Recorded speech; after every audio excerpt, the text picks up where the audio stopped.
Welcome, everybody, to the Sonoma Spiel. My name is Tim with the Sonoma Valley Visitors Bureau. It's a wonderful fall day in Sonoma, in the wine country today. A little bit of frost on the pumpkins. I don't know if we had a real frost or a soft frost or a kind of a frost, but it's getting a little cold out there today, and that's okay. As I was coming into the office today, into the studio, I should say, right outside my window at the Carnegie Library Visitor Center, the Sonoma Valley High School was setting up for homecoming. And it's kind of a big deal in a small town. I don't know if you live in a small town, if you're listening to this, or you live in a big city. But here at homecoming, we have one high school, Go Dragons. And they were getting ready for homecoming. They're setting up in the amphitheater. They have the green and the white set up. And Go Dragons is a big sign. And they're going to come up Broadway from the high school. And they're going to go around the plaza. And they're going to end up in a big rally. And there's going to be a band and music and getting everybody pumped up. And a lot of people watch football games. A lot of people watch, all the different sports out here. But it's kind of exciting being a part of that and seeing all the kids coming out and the parents out there and the floats and the different clubs and the bands and stuff like that. Excuse me. Other things happening around the plaza. There's a new bakery called Monday Bakery, and it's fabulous. It's open on Monday. They say Monday is their Friday because they're closed Tuesdays and Wednesdays, so it's good to know. But a brand new bakery came in just off the plaza, and it's been very, very exciting, getting a lot of people running out to try it. And they were waiting in lines. Lines have gone down, so that's a good thing. Earlier this week, we had the San Francisco Tour Guide Guild come up and take a tour of the plaza. And George Weber, who I've had on the podcast prior, gave him a little spiel about the history of Sonoma Valley and what's going on there. And it was so good to see them because they help when a tour bus comes up from San Francisco or a cruise ship comes in, they bring up a lot of people to Sonoma Valley and tell them what's happening here. And it was always good to give them the introduction. And then earlier this week, Araldi's Men's Store, which if you've been watching these on YouTube, sometimes you'll see my shirts, maybe my pants if you're lucky. I buy these at Araldi's Men's Store. It's right on the Sonoma Plaza, and it's celebrating its 100th anniversary this year. Dan Araldi, the owner, was like, we're not going to make a big deal, which is very much like Dan, but they did a big celebration for him, which is a good thing. So congratulations to them on 100 years of quality pants and shoes for men. Comfortable yet stylish, as we always are in Sonoma. I know every week I say I have a very special guest, and I know every week you guys are like, what? You do? But this week, listeners, I mean it. This week, I actually mean it. From a farm, but a different type of farm in Sonoma called Charlie's Acres, I have Kaleigh Rhoades. Kaleigh, good morning, good afternoon, good whatever. How are you doing? Hi, great. Thank you so much for having me. Of course. Thank you for coming. And is it right to call it a farm? It's a farm animal sanctuary. Farm animal. That's a good a good distinction I should quickly make. Yeah. Right? And it's called Charlie's Acres. Kaleigh, are you from Sonoma? Not originally. I've been here for about 5 years, but I was born in San Diego. Okay. So did you guys have homecoming when you were in high school? Was that a thing? I went to a very, very small high school. Oh, you did? We did not have homecoming. You did not have homecoming? No football or anying. It was like a small, nerdy school. Oh, good for you. All right. Well, but you probably have good memories and stuff like Definitely. that. Definitely. Did you grow up as a farmer then? No, not at all. This is really my first experience with farm animals. Okay, well then, from San Diego, you took your surfboard and you came up here, and you're doing it now. Can you tell me a bit about Charlie's Acres, which is not a farm, but a farm animal sanctuary? What is it? Yeah, so basically we have 150 rescued animal residents there at the moment, and we don't have an adoption program. Some other sanctuaries will fill that role of adopting animals out. Wait. So people can go there to adopt pigs and stuff like that? No, we don't have an adoption program. Right, but other people do that? But other places, yeah. So there's other sanctuaries like Jameson Humane and Goatlandia that'll actually adopt out the animals, which is really cool. I didn't know that. Okay. I definitely admire them for that. That's not something we're taking on at the moment. Our focus is more on education. So really our goal is we invite people out to come out for tours, and then we'll share the animal stories with them and just kind of introduce them and help them make a connection with these very underrepresented animals. And when you say animals, are we talking about exotic things like emus? And can you name more exotic animals? That's how far my list goes. Like llamas, or are these like chickens? Like what do you mean by animals from farm animal sanctuary? Yeah, so these are really everything from E-I-E-I-O. Thank you. Yeah, so we've got cows, pigs, big farm pigs, as well as little potbelly pigs. Oh. Lots and lots of roosters. That's the number one request that we get. Goats, sheep, cows, horses. Really? Yeah. So these are classic farm animals. Yes. That, like you said, E-I-E-I-O, and they're not exotic animals. How do these animals come to you? A lot of different ways. So some of them have come directly from factory farms, where activists may have worked out a deal with the factory farm, such as we have, for example, 2 female turkeys who I really, really love. Apropos, because Thanksgiving's coming up. Okay. I love them a lot. The turkeys were my surprise favorite, and these 2 girls were actually rescued by the actor James Cromwell, who played the farmer in Babe. Yeah. And so he organized a release in 2018 of 100 turkeys on Thanksgiving Day from this factory farm, and then they all made like a plant-based meal for the farm workers. Okay. So that's how we got some of them. But then we have a number of goats and sheep from the 4-H program, where the kids decide at the end of the year that they don't want to sell them at auction. Okay. And so they'll drop out of the program. Okay. Some are directly from abuse and neglect cases and come in sad. really bad condition. Okay. Some are pets. A lot of the potbelly pigs were former pets. Yeah, so that was like a big trend, like go get a pig, but get a potbelly pig, and they swear to God they stay small forever. Yeah. What happened there? Like, why? So somehow this concept of teacup pigs went viral. Okay. They're really just pictures of baby pigs. There's no pig that is going to remain this 20-pound little apartment pet forever. They can make really excellent pets if you know what you're getting into and you've got the space for them. But they don't stay small. No, they get up to about 150, 200 pounds. Oh, that's a substantial animal. Yes, yeah. And so then there's a lot that need homes because people aren't able to care for them and kind of were misinformed getting into it. Got it. Okay. So it sounds like when people either make bad decisions or other people, or I should say ignorant decisions or misinformed, or there might be bad actors out there selling animals and like, oh, sure, this will stay small forever because they'll be gone by then. Exactly. Yeah. That's too bad. And you guys pick it up. Tell me, since this is the Visitors Bureau interviewing you, is this a place that people can go visit and see, or how does that work? Yes, please. We have a lot of different opportunities for people to visit. So we do private tours 7 days a week. So you can just go on our website, charliesacres.org, to book those. And we also have a lot of fun events. Okay. So tomorrow we actually have our Halloween event. Well, I saw that on your website. So tell me about that. That's my absolute favorite event of the year. So the kids will it's more of a kid and community focused event. And the kids will come in their costumes and they will get to kind of do a reverse trick or treat and walk around the sanctuary handing treats to the animals.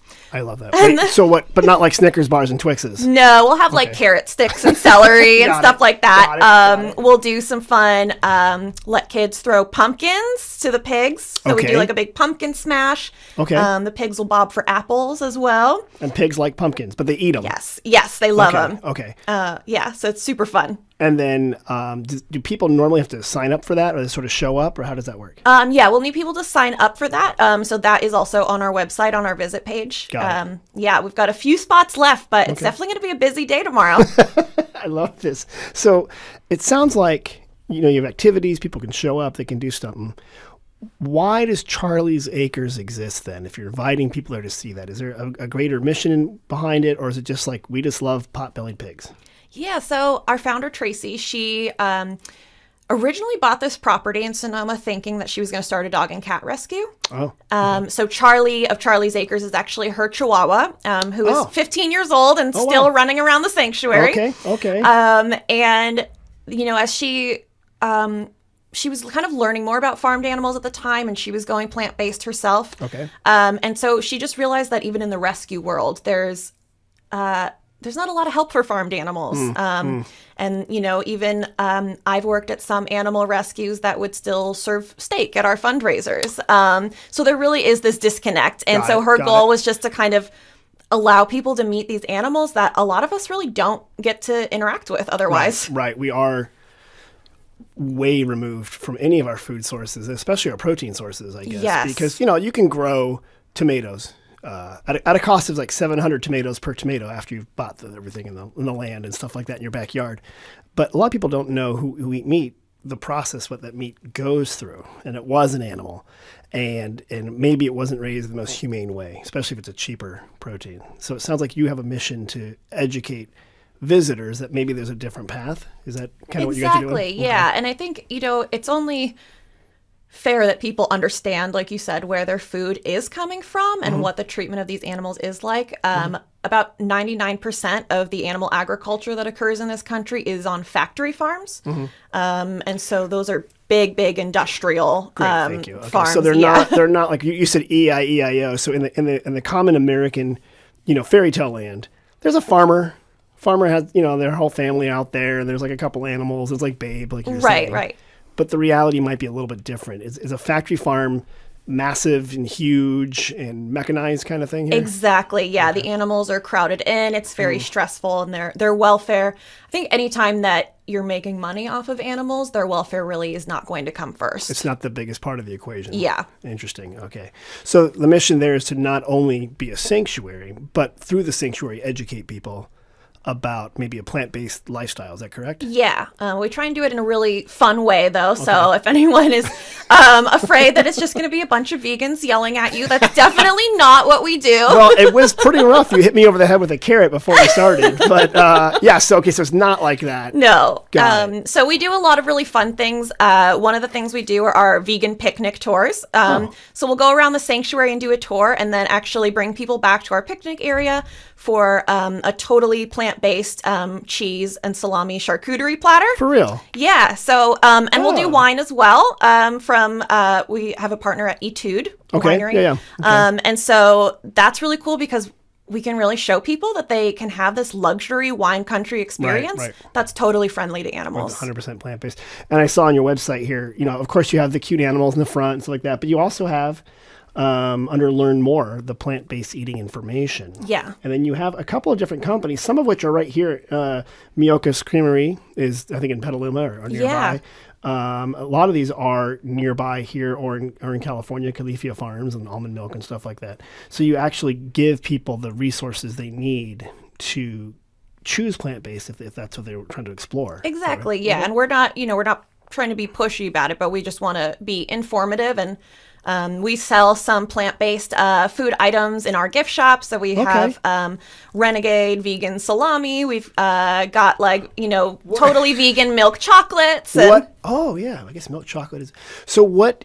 Okay, now I have to ask, what is vegan salami? What is that made out of? So they have a lot of really cool ingredients in there, but it's primarily wheat gluten.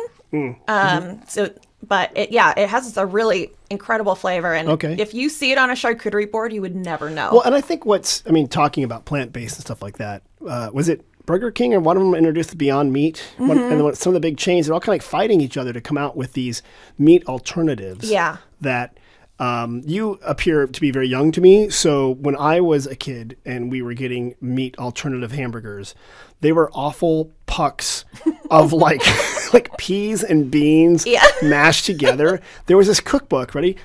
Here's the sound of the past. Diddle-a-doo, diddle-a-doo, called the Moosewood Cookbook. And that was like the standard vegetarian. If you lived in a co-op in Madison, Wisconsin, like my sister did, and then you would eat out of the Moosewood Cookbook. And it was a great, wonderful cookbook, right? It was like the standard for this kind of vegetarian. Oh, we've got a copy. But if you look in there, a lot of bulgur wheat, a lot of hearty stuff that really scoured out your insides.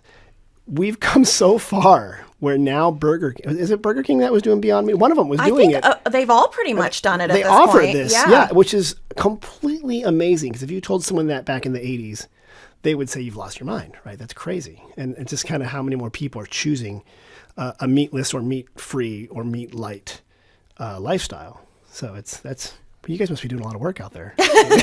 Yeah, we'll take credit for all that. Kaleigh, how did you come to be in this place? How did you end up working on a farm doing essentially education and also helping animals like this? Yeah, I've always loved animals. My background, I have a degree from Berkeley with in. Hold on. Go Bears. Go Bears. Yay. In anthropology and conservation. Okay, so I actually started out my career working with primates. Okay. That was my focus. So I traveled to Borneo and worked with orangutans. You did? Yeah. Really? You did? Okay, in Borneo? Yeah. That's phenomenal. And then I worked at a chimp sanctuary up in Oregon for a few years. Okay, but chimpanzees are really scary, right? Like, they're super strong. They are. They're super strong.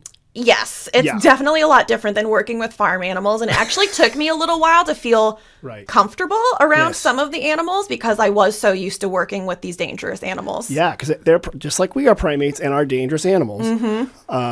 Okay, wow. So you're up in Oregon at a chimpanzee rescue. Yeah, and so these were all chimps who had come from the pet and entertainment industries.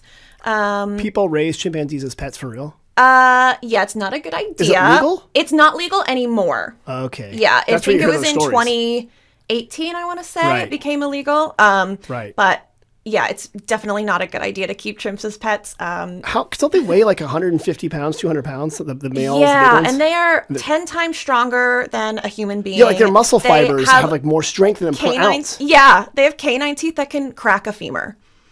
Oh, well, great. So, yeah, you don't want one in your house. And then, by the time they get to about 5 years old, they're too dangerous to keep. But they can live to be 60 years old. And they're super intelligent. Yeah. Oh, wow. And so that's how they end up in sanctuaries. Wow. But this was in it was in a rural area, and it was real ranchy. And so we were still, like I said, at our fundraisers, we were always serving steak. And... Yeah, that was a little confusing for me. But it wasn't a vegetarian per se vegan thing, but they were still, because, the classic fundraiser, you get a table of 8, you have a bunch of wine, you have the steak or the chicken or the fish, right? Exactly. There's never a vegetarian option. Like, you're vegetarian, here's your salmon. You're like, I think that's an animal.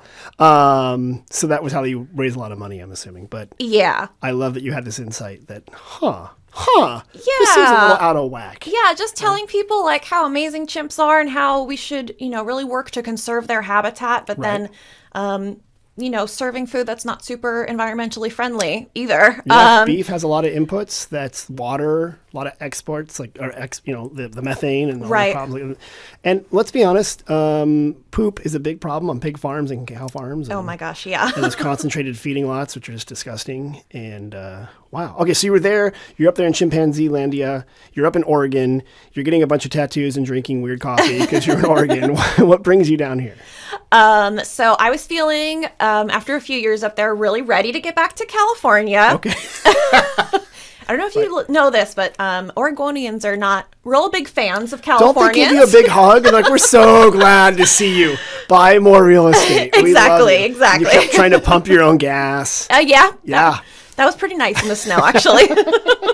And so, okay, so you said, I'm going to head back to the state of my birth. Yeah, and then a really good friend of mine was actually the animal care director at Charlie's Acres. Okay. And so at about the same time I was ready to get back to California, she said, we're hiring for an office manager position. Okay. Why don't you come down here? You can, move in with us. So I got this amazing opportunity to live with my really good friends and work with them. And I think my job title's changed 3 times since I've been there in the past 5 years. What's your current job title? Sanctuary director. Sanctuary director. That's a good title. Yeah, it's a good one. Okay. When you first started, what was it? Office manager. Office manager / rooster wrangler / did your education at Berkeley prepare you for working on a sanctuary? Because you did anthropology, you said. Right. Yeah. No, I mean, I would say my background working with animals definitely prepared me more for being conscious of what farmed animals need as well. Okay. But maybe the background in anthropology would be more so on the tour side and just like kind of learning how to talk to people and being really culturally sensitive, because food is a really culturally sensitive issue. Everyone eats and everyone's got opinions about it. Yeah, that's a great point. I really think that's it. We don't realize how deeply ingrained food and our traditions are to who we are. Exactly. Right? We don't, at my house, I have a child with a lot of allergies, so we don't have any dairy products that they eat. I say they. I will eat cheese. And, we have a little bit there once in a while. But my wife's family comes from the dairies of Wisconsin. And so when my wife says, I'm drinking almond milk or oat milk, I can tell there's like that weird thing because her father owned her grandfather owned a dairy. Right. And that was such a part of their family history and the lore and what provided for that family. Yeah. And so I can see that food is something that's so deep within people's culture and their background that you have to kind of dance around that and listen, I'm sure. Yeah. And, we've had dairy farmers come out to the sanctuary and I've spoken with them. And, the factory farms we're talking about, the small dairies don't love them either. Right, they're driving them out of business. They're really almost making them like in an indentured servant sort of way. Like they're dictating the price and they can barely make it. Exactly. It's like the Walmart to the supplier, right? Yeah, they're really being taken advantage of too. So I don't really see us as being at odds with local farms. Like I said, factory farming is 99% of animal agriculture. So that's what we're focused on. Yeah, I've got a neighbor in my town who's a pig farmer, and he's really having a hard time. And it's just him, and it's small. And it's the same way because people, when they buy their proteins, they're looking for the cheapest thing out there.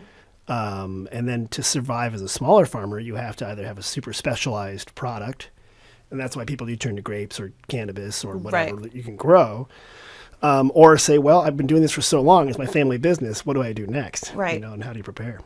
Do you think going to Berkeley, which has a tradition of people being very emphatic and having a lot of opinions.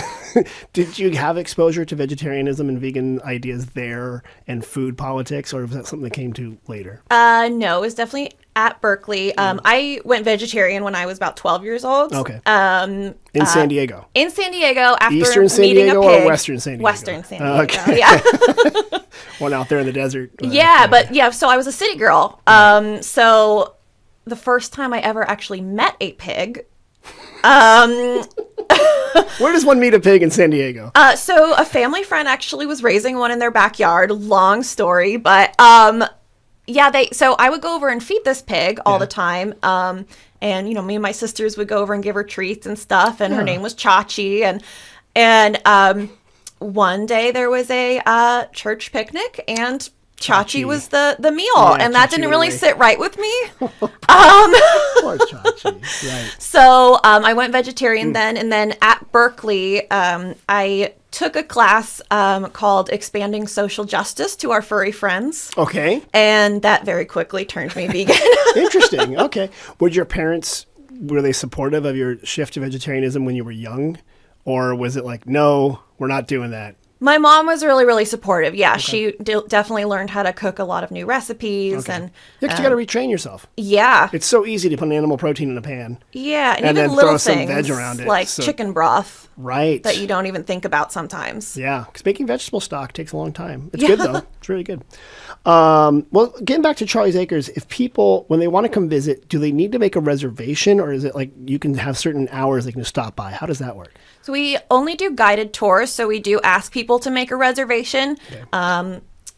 Is that because you're a working farm, and so because we're a working farm, yeah. So our tour guides just may be like busy with other tours, or that we just may not have someone available to show you around, and we really do want to be able to share the animals' stories with people rather than just having them walk around petting animals without kind of knowing the context. Is there a specific story that comes to mind when you have a certain animal to talk about?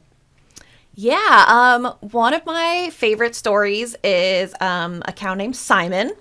Okay. And Simon came from a petting zoo in Sacramento, and they weren't really taking very good care of the animals there. Actually, I only learned this with his rescue. Petting zoos that use farm animals actually have no regulations on them.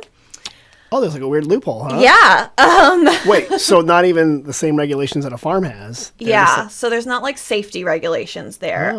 So Simon was really, really sick, and he was visibly sick enough that people reached out in his community, and they talked to the petting zoo owners and arranged for him to be able to come live with us. No, come on, you liberated him under cover of night. Like, bring Simon home. Okay, so you guys made a deal so Simon can get free. Yeah, okay. And so when Simon arrived, he had to spend a whole week at UC Davis in the hospital because he was so sick. He had pneumonia and salmonella, which is not great for kids going in and petting him. Yeah. So then we had this sad, sick little 80-pound calf at our sanctuary that we were bottle feeding wearing full hazmat gear because we didn't want to get salmonella either. And nobody wants to get salmonella. No, absolutely not. Yeah. But a few weeks, I think 8 weeks later, he was able to go out into the big pasture. Okay. And it was the first time he'd had all that space. And he pretty much ignored all the other cows and just raced around until he was so exhausted that he just collapsed in the barn. And then all the other cows surrounded him and started sniffing him. And now he's the tallest cow we have. He's so huge, and he's still just like this big goofy puppy. And was he raised, because I know there's dairy style cows, right? Jerseys and Guernseys and whatever, Dutch belted. And then there's like cows that were raised for beef. What kind of cattle, like whatever the heck they're called. What was he's a Guernsey, I believe. And he was raised for dairy. But obviously, you don't really need a lot of males in the dairy industry. Yeah, the male dairy cows have either one really busy job or one job that ends quickly. Yeah. Got it. Okay. So that's, okay, he's a dairy cow. Because I've seen sometimes the big, I don't know the proper term cattle. What the heck's the name for a cow? Are all cows cows? But some cows are female. Cow, and then depending on if they're like... If they're fixed, they're steers? Yeah, and then if they're not, the males are bulls. Right. And then... But we call bulls cows. Are they called cattle? Cows is the overarching term. Isn't that weird? We call them cows, but the female is also a cow. So is a female cow a cow? Oh. You stumped me here. Quick, cattle farmer, let us know. Okay, so anyway, my point being there's the cows with the big horns that they often raise for meat. Then there's the cows that probably also have big horns, but we don't know that because they don't last that long, but also are dairy cows. Exactly. And then there's oxen, which are something else entirely. But yeah, we don't have any of those, but that'd be pretty cool. That would be neat. You also mentioned you have a lot of roosters. We have a lot of roosters. Why is that? For someone who doesn't know a lot about chickens but kind of wants one, why do you have so many roosters? So, every spring, everyone goes to the feed store and buys their chicks. Yes, $2, $3, Tractor Supply. They're right there, yes. Unfortunately, it's very hard to properly sex chickens. Right. So statistically, 1 in 10 will actually be missexed. Got it, okay. If you buy 10 chicks, there is a good chance one of them is going to be a rooster. Can you just turn a chicken over and look? To tell? Not really. Not really, because I've seen baby chicks. Yeah. They're small. Yeah, it's not easy. It's not that easy. So the 10% rule. Right. I can see now. Okay. Yeah.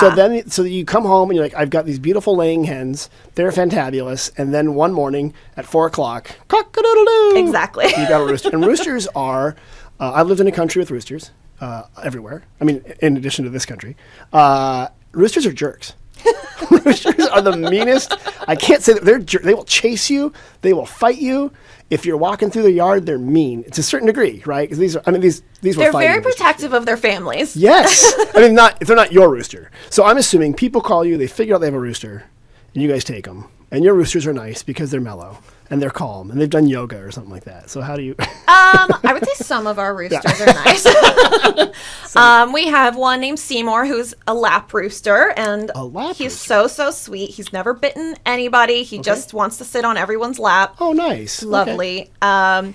And then we've got Brewster the rooster, who is a little bit of a jerk to humans, but we forgive him for it because he's so good to his hens. Okay. He's, roosters are a real family man. Right, yeah, absolutely. So, if you see the hens out there eating, he's not eating. He's standing, looking around. They kind of stand guard and kind of like, right? That's and I've heard him, one time I heard him make this call, and I'd never heard this sound before, and I look, and all the hens start racing inside, and I look up, and there's a red-tailed hawk circling. Yeah. So they have these alarm calls that are different for a predator on the ground versus the sky. So it is really important to have a rooster with your hens for predator protection. Right. We do, and we have a lot of red-tailed hawks in Sonoma County. We do.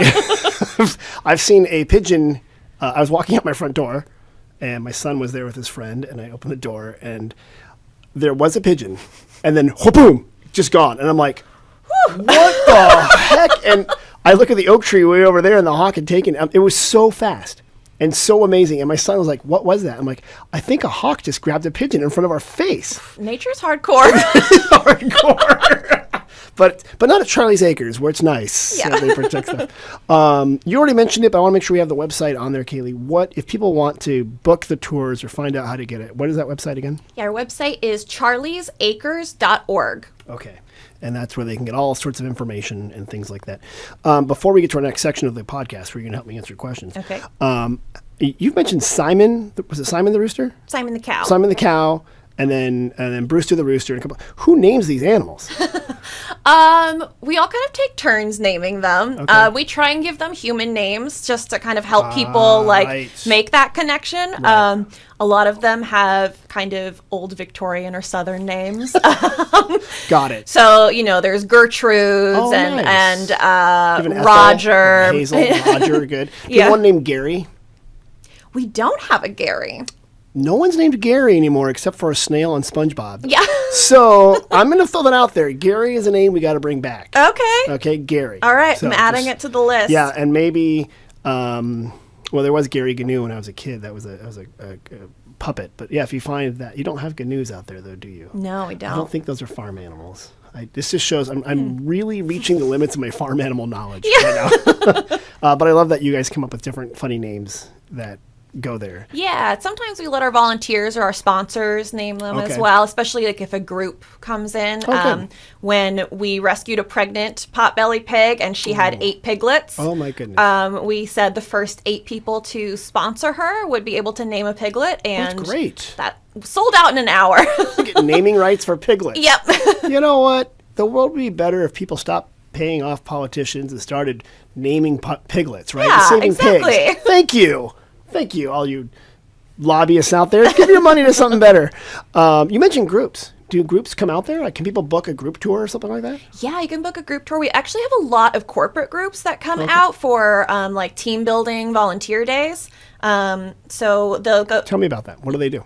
So you'll come out and we'll usually set up a few different options for you because not everyone wants to go in with the animals. Okay, yeah, they might be scared. Yeah, so we usually set up a garden project and then put people to work typically in the pig pasture poop scooping, which sounds like it would be really unappealing. Yes. But it's very funny because the pigs are in there with you and they're coming up to you and they're asking for belly rubs and they're knocking your bucket over and you're picking up pig poop, putting it in a bucket. I love that. Yep. And you're out there with your corporate group and you're like, you know what? This sure as heck beats the office any day. Yeah. Who doesn't want to see their coworker rubbing a pig belly? Or your boss sitting knee deep in pig crap. Yes. That's right. And you said it flows downhill, but now you're standing in it. Boss, deal with it. I love that, Kaleigh. That's fantastic. So charliesacres.org is where they can get more information, book corporate groups.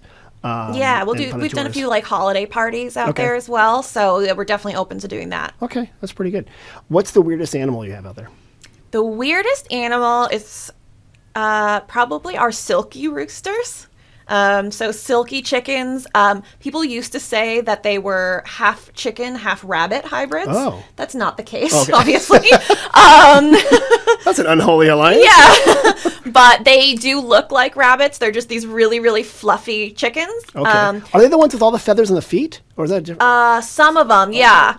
A silky chicken. Okay, yeah. And so people get them as pets a lot because they're extremely cute. Okay. But when they start crowing, you're like, that's not so good. Yeah. So the silkies are the kind of fun animal out there. Oh, they're all fun. They're all fun. Right. You said you have goats too? We've got goats, yeah. Goats are fun too, but goats are also kind of jerks. If you turn your back on a goat sometimes, they are willing to little guys like bonk you, you know? We have what we call our ambassador group and our non-ambassador group go. of goats. Yeah. And so we have goats that are very gentle that we take people in with. We do goat yoga with them. Oh, yeah, of course. And then we've got across the way a few teenage boys with 30-inch horns. Yes. And they think it's really funny to headbutt you. Yes, when I used to work in the Caribbean, we were going up the hill, crossing a field after surviving a rooster attack. On the other side, this goat comes out of nowhere, and you had to be ready for it. Yeah. They were like They don't mess around, man. Those goats they're there. Well, Kaleigh, you've told me a lot about all these amazing things at Charlie's Acres, and that's wonderful. And you've answered a lot of questions. But today, you're going to help me do something else. So as you know, we have 2 visitor centers, and people ask us questions all the time. You're going to take the place of one of the volunteers, and you're going to help me answer some questions in a segment that we call We Get Questions. Okay, I'll do my best. Here we go. Okay, first of all, this one came in through Facebook, and I'm going to read it to you verbatim. Okay. Hi. They use a lot of I's.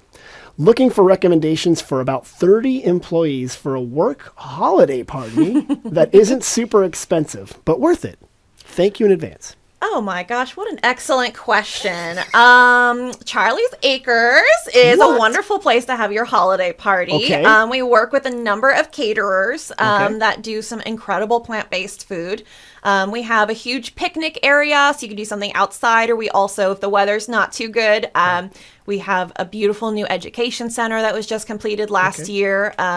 And yeah, we'd love to do holiday parties for you. I love that. And we didn't ask, you are located about, 10 minutes from the plaza? Yeah. So not far away from Yeah, there. just on Napa Road. Okay. And to be clear, there's a Napa Road and a Napa Street, and to have chaos ensue, ask a local. Which one? But so you're off Napa Road, heading towards Napa, actually, away from the just plaza. past Burndale. Yeah, there you go. So I love that. That's a good answer. So 30 employees, work holiday party. Charlie's Acres is a great choice. We'll do it, and, yeah. And you can do something good. You have caterers out there, which is fantastic. I would also say if you're allergic to animals, or for some reason you don't want to do Charlie's Acres, there are a lot of places and restaurants that can hold a group of 30. Oftentimes they'll have private back area, but also like the Sonoma Community Center, which is a local building here. It was a former school. It was also the setting for the movie Scream. If you've seen it, you're like, that looks familiar. They have a kitchen, and there's caterers in there, and you can do events in there, and they're really fun. You can bring in wine, I believe, and stuff like that. Many wineries, of course, will have venues. They're not on the inexpensive side usually. But you know what? There's also the plaza and some of our parks. You could do a park, something like that, and have a great holiday party and have a good time. So that's a good question. And I hope whoever asked that question has a good time at their holiday party. Yeah. So we got this question from a guy. So there might have been a language issue from another country. Okay. And he was interested in getting ready. Where can I get dried grapes? Dried grapes. Like to eat? We think so this is one of the things. You talk about cultural anthropology, right? English wasn't this man's first language. And so we were thinking maybe he meant raisins, which you can get almost anywhere. Right. Right. And so I think that's what he was saying. I don't think he meant, I don't know, or he was asking about wine grapes that dry, which some people do that. You can make raisins. Wine grapes still have a seed in them. Right. So you can eat the seed. Most people, when they take the grapes and they take the seed out, they use that for another product. You can use it to make oil with. You can use it as a scrub, right? You can do spa products with it. But yeah, for dried grapes, normally we call them raisins. Farmers Market, Farmers Market has it. Sonoma Market has raisins. You can buy them a lot of places. Most wine grapes don't make the best dried grape or raisin, right? I have read about a company, I can't remember what it's called at the moment, but they're actually making a vegan leather out of the leftover really? grape skins from the wine industry. Hummus. Okay, yeah, well, there was a company, I think they're called Nutraceuticals, that was making flour and stuff out of it. So yeah, leather. So there is a lot you can do. Yeah, they always say that, one person's waste is another person's product, so that you could use that for something else. Absolutely. And they absolutely could. So I'm sure that this dried grapes could become leather. Well done.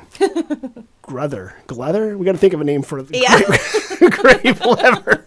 I love your jacket. What is it? Oh, it's Zinfandel. Thank you so much. Oh, I love that. I love this Zinfandel. Okay, here's another one we get. And how long have you been in town? 5 years? 5 years. Okay, maybe you know the answer to this one. Maybe you don't. Is that really the original Williams Sonoma store? Whenever friends come to visit, I let them know that here we just call it Williams. Otherwise, it'd be redundant. The Williams Sonoma. So do you know what we're talking about? Yes. On Broadway? Yeah. just past Pete's. I believe it is, but okay. It is. Good don't job. quote me on that. No, it absolutely is. In 1956, Chuck Williams opened his first cookware shop in Sonoma, California. And Chuck Williams had traveled to Europe and, around the world, but to Europe, and seen all the different ways people can use cookware and all the cool cookware that's out there. And I remember this is a time in the 50s and 60s when we were moving towards more commodified, processed, the factory farming we were talking about earlier. And he was like, no. You can cook your own delicious meals that aren't processed. And here's a little whisk to do it or whatever. So the original Williams Sonoma is on Broadway. It's not Broadway Avenue, it's Broadway Street. It's just called Broadway, actually, in Sonoma. It's funny that not far from the plaza, you can see it there. They have a great event space in the back. And they have every single product you didn't know you needed for your kitchen. That's true. I go in there and it's a dangerous place because I'm like, of course I need a lime peeler. I have a lemon peeler, but I don't have a lime peeler. Yeah, totally different animals. And kumquats are entirely different peelers. It's very fun to explore in there. It is a good spot in there. Like, do you have a lot of friends that come visit you from back in the day, from San Diego or from school? Yeah, fortunately, I'm in a really good location that people want to come visit me now. So that's right. They want to come up there. When you were up in Oregon, it was raining in February and stuff like that. Yeah. They're probably maybe not. That's the original Williams Sonoma store. Come check it out. Here's another question. Does anyone know if strawberries are still being sold on Watma? I just drove by the other day and it was still open. Okay. But I keep forgetting to That's good. go when they are open. That's exactly. They are the best strawberries. And what's this place? Do you remember what the name of the strawberry place is on Watma? I've always just called it Watma Strawberries. That is the name! That is the name! You're correct. So Watma Strawberries is one of the famous strawberry stands and farms around here. And locals always go there. And most people are used to supermarket strawberries, which are bred to be enormous and red-ish, but they're not really picked when they're red, and they taste like paste, right? They're not, I don't care.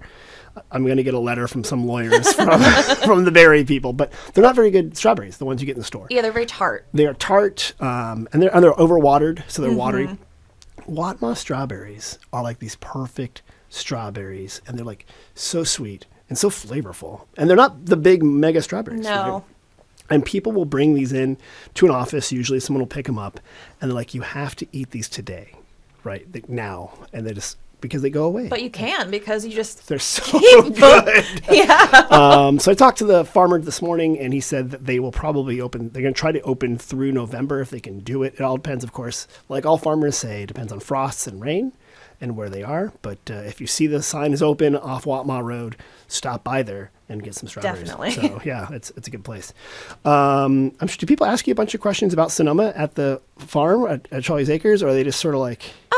A lot of times they'll ask for like recommendations for wineries or places to go get food. Okay. Yeah. And you direct them to SonomaValley.com. Yes.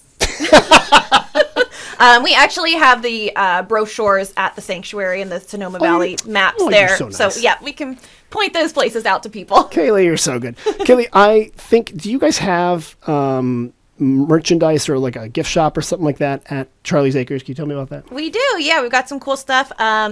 One of the things that I brought today is we actually have these custom plushes made of one of our goats named Esperanza. Esperanza the goat. Esperanza. We can only hope that goat can do well. Okay. And the reason we had this made and the reason she's so special is if you look at her back feet. Yes. Espy was actually born without any back hooves. So What? she uses prosthetics to get around. She has prosthetic feet? She does, and she's so good at using them. She's really, really gotten used to them. She's had them for about 2 years now. Okay. What are they made out of? They're custom made for her. They're like a hard plastic on the outside. They're from a company called OrthoPets that makes prosthetics for animals. Okay, that was my next question. Did you convince a person that makes human no? So there's people No, there are specialized ones for animals. in pet orthotics. Yeah. Okay, I love this. So Esperanza the goat plushie. Yeah. Okay, and Esperanza lives there at Charlie's Acres. She does. And Esperanza is a part of our virtual class pet program. So there are kids all over the country that have kind of adopted her symbolically as their class pet. Okay. And then we do video calls with them throughout the year. So we'll actually go on Zoom with these classrooms and Esperanza. Okay.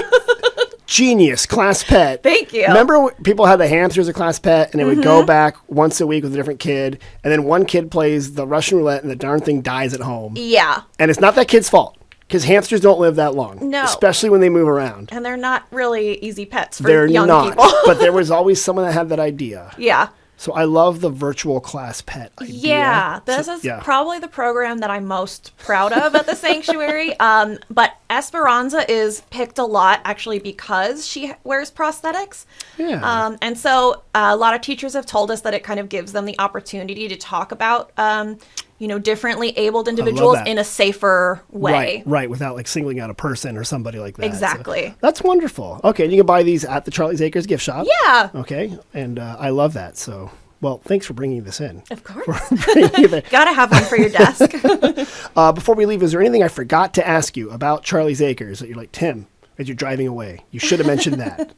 I don't know if there's anything you forgot. Just definitely follow us on social media because we have some really adorable videos. And we'll also, if you're following us on social media, you'll get notified about the events that we have.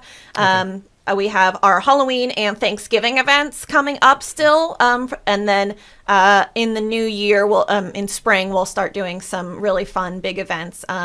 We do our barn crawl, which is... you can walk around the sanctuary, kind of our play on a bar crawl, and you go from barn to barn to try different wines and different little vegan appetizers while you meet the animals. So, we've got really fun events for everyone all year long. And the best way is to follow you guys on social media or hit the website. Exactly, yeah. Great. And again, for everyone listening, that's charliesacres.org, O-R-G. Kaleigh, you've been wonderful. You went from San Diego to Berkeley to Borneo to...